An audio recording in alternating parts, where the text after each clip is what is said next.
नमस्कार, न्यूज 18 के digital platform पर आपका बहुत स्वागत है। मैं हूं आपके साथ अंशिका पाठक। ट्रांसपोर्ट कारोबारी राजा रघुवंशी हत्याकांड की जांच में जुटी शिलोंग एसआईटी की टीम एक बार फिर इंदौर पहुंची। शनिवार देर रात टीम ने इंदौर क्राइम ब्रांच के साथ मिलकर महालक्ष्मी नगर स्थित ब्रोकर कॉन्ट्रैक्टर शिलोंग जेम्स के घर की तलाशी ली है। करीब आधे घंटे तक से भी ज्यादा चली इस सर्चिंग में ऑफिसर्स ने कई दस्तावेजों की पड़ताल की है। इसके बाद शिलोंग को लेकर 2 कार में रवाना हो गए। रविवार 3 बजे करीब शिलोंग पुलिस जेम्स को लेकर रतलाम के मंगल मूर्ति कॉलोनी में भी पहुंची। यहां जेम्स का ससुराल बताया जा रहा है। मकान म्यूचुअल फंड का काम करने वाले मनोज गुप्ता का है। मनोज की लड़की से शिलोंग की शादी हुई है। पिछले 10 से 15 दिन से इस घर पर ताला लगा हुआ था। जिन 2 महिलाओं को लेकर पुलिस आई है वो शिलोंग की पत्नी और साली बताई जा रही हैं।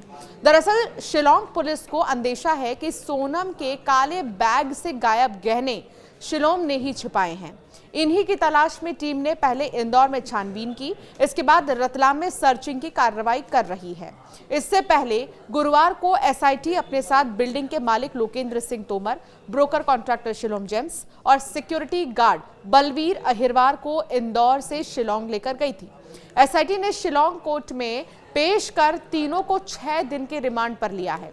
राजा की हत्या के बाद सोनम शिलोंग से लौटकर इंदौर की जिस बिल्डिंग के फ्लैट में रुकी थी उसके मालिक लोकेंद्र तोमर को 23 जून को ग्वालियर से गिरफ्तार कर लिया गया था। ये बिल्डिंग करीब 4 महीने पहले शिलोंग जेम्स ने किराए पर चलाने के लिए ली थी।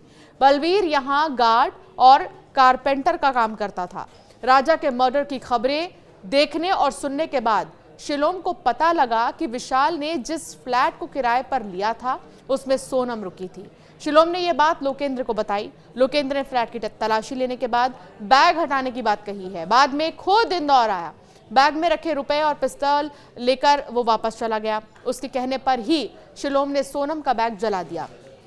पुलिस ने लोकेंद्र, शिलोंग और बलवीर को सबूत मिटाने और उनसे छेड़छाड़ करने का आरोपी बनाया है। शिलोंग ने लोकेंद्र तोमर से उसकी इंदौर स्थित बिल्डिंग लीज पर ली थी, फिर उसका G1 फ्लैट विशाल चौहान को किराए पर दिया था। राजा रघुवंशी की हत्या के बाद सोनम और राज इसी फ्लैट में रुके थे, फिर एक बैग छोड़कर फरार हो गए थे। शिलोंग ने चौकीदार बलवीर की मदद से वो बैग महालक्ष्मी नगर इलाके में जला दिया था। एफएसएल टीम ने घटनास्थल से जली हुई सिम और अन्य अहम चीजें जब्त की थी। पूछताछ में शिलोंग ने पहले कहा था कि बैग से मिली पिस्टल लोकेंद्र के पास है। बाद में बताया कि पिस्टल और लैपटॉप उसने इंडस्ट्री हाउस के पास नाले में फेंक दिए थे। तलाशी के दौरान एसआईटी को वहां से थैली में बंद पिस्टल मिल गई।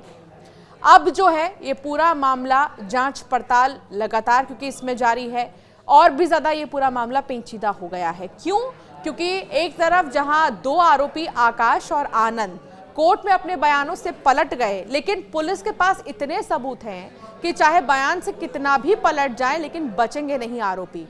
पुलिस की यही कोशिश है कि अब तक तो आकाश और आनंद पलटे हैं कोर्ट में अपने बयानों से कि वो कहीं से भी इसमें शामिल नहीं है, लेकिन कल को अगर राज और सोनम भी पलट जाते हैं तो फिर क्या होगा इस पूरे मामले का।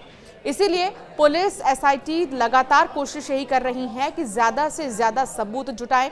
उससे भी बड़ी बात यह कि राजा का चेन अब तक नहीं मिला है। ब्रेसलेट पहनने का उन्हें शौक था, नई नई शादी हुई थी और इस चीज के बारे में खुद ही सोनम ने उन्हें स्पेशली बोला था कि जेवर जरूर पहन कर आना। दरअसल जब राजा ने ये सवाल भी किया था सोनम से कि जेवर क्यों, जेवर के लिए मां मना कर रही हैं, तो सोनम का ये कहना था कि फोटोशूट्स कराएंगे। बहुत सी ऐसी चीजें सोनम ने कही थी जिसको राजा पॉइंट टू पॉइंट मानते गए, लेकिन उन्हें ये नहीं पता था कि ये उनका आखिरी सफर होगा। सोनम की ज्वेलरीज कहां पर हैं, अभी तक इस बारे में भी कोई जानकारी नहीं मिली है। क्या उन ज्वेलरीज को बेच दिया गया है, ये सवाल भी उठ रहे हैं। लेकिन कई ऐसे ज्वेलर्स हैं, कई ऐसे दुकान हैं जहां पर पुलिस की तरफ से जांच पड़ताल की जा रही है। लेकिन सबसे बड़ी बात यह है कि राजा की ज्वेलरी से लेकर राजा का मोबाइल फोन, पिस्टल तो मिल चुका है, लेकिन उस बैग में जो लैपटॉप था उस बारे में अभी तक कोई जानकारी नहीं मिल पाई है। जैसे ही ये चीजें मिलेंगी तो फिर हत्या का ये पूरा मामला और भी ज्यादा साफ हो जाएगा। जो ये तस्वीर है और भी ज्यादा साफ हो जाएगी कि इसमें कितने किरदार हैं, कौन कौन इसमें शामिल है और किस का क्या रोल है, क्योंकि अभी कोई कुछ भी कहने से बच रहा है। हालांकि नार्को टेस्ट का भी जिक्र हुआ था, नार्को टेस्ट की भी बात सामने आई थी, लेकिन नार्को टेस्ट को लेकर पुलिस ने जो है खारिज कर दिया नार्को टेस्ट की मांग को, इसलिए क्योंकि सोनम और राज दोनों ने इस बात को कबूला है कि वो एक रिश्ते में थे, दोनों एक दूसरे से प्यार करते थे और राजा रघुवंशी दोनों के ही रिश्ते के बीच में आ रहे थे।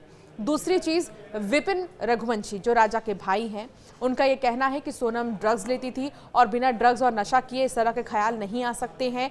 इस तरह की बातें जो विपिन रघुवंशी हैं वो कहते हुए नजर आ रही हैं। ऐसी कई सारी बातें जो है अब धीरे धीरे सामने आ रही हैं, कई खुलासे हो रहे हैं, कई एंगलों से पुलिस जो है इस मामले की जांच कर रही है।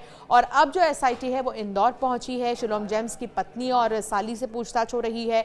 कई घरों में जो है तफ्तीश की जा रही है, जांच की जा रही है कि आखिर गहने गए तो गए कहाँ। अब ये देखना बाकी होगा कि आखिर जो सबूत और भी नहीं मिले हैं, जो चीज़ें और भी नहीं मिली हैं, वो कब तक मिलती हैं। आपका क्या मानना है इस मामले पर, हमें ज़रूर कमेंट कर बताएं।